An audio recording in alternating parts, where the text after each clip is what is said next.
Now, I've noticed a bunch of you didn't have the hole cut out, so I just wanted to help you out for a second. If you select the face here and you say create sketch, it's going to drag you right into that sketch. It could be really helpful.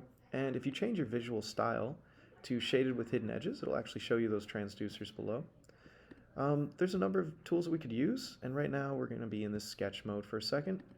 I want to make that inner hole cut out for my transducer to be able to move, and I want to say it's 45 millimeters.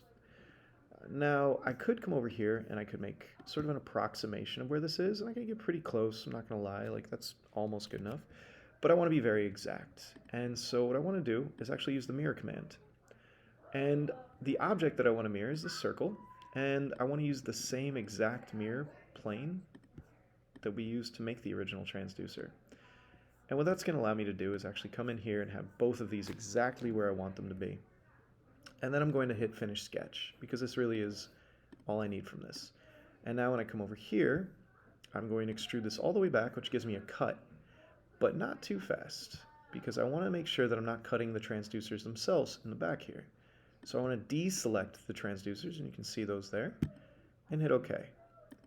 And now if you look, you have your actual plate.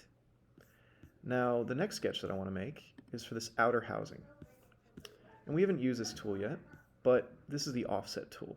If I grab this edge and I tell it it's 4 or 5 millimeters, it's almost close to that. I'm going to say it's probably closer to 5 millimeters. We're going to offset it to be this shape, general shape of our sketch underneath. And now that I have these two objects, I can actually finish the sketch and I can extrude this object. Now, this is the first time I'm making you do double-sided, but I want you to go in both directions now. So I want you to go out. About 10 millimeters is good, because I am going to make another plate in the front for the grill. And I'm going to go back. Let's say 70 is pretty good, but I don't want to cut. I want to make a new body. So this gives me my housing.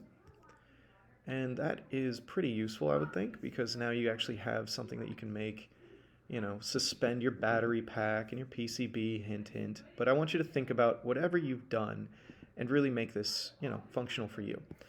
Now, you'll also want to have some kind of way of getting inside of here, right? Like maybe you have to service it, maybe you have to fix a battery, change a battery, whatever it is. So I want you to make another sketch, and I want you to try and offset. Let's see if we can offset that. And we sure enough can, and we're going to offset it to 0. Because by offsetting it to 0, this will be pretty enclosed. And now I'll finish the sketch, and I will extrude this. And I'll extrude it -5 millimeters, because it'll go in, and I don't want to join. Again, you want to always check these operation windows. I want to click New Body. And by clicking New Body, I now have a back plate. Now, I want to make a front plate so that I can make a grill, but we're going to do that in the next video.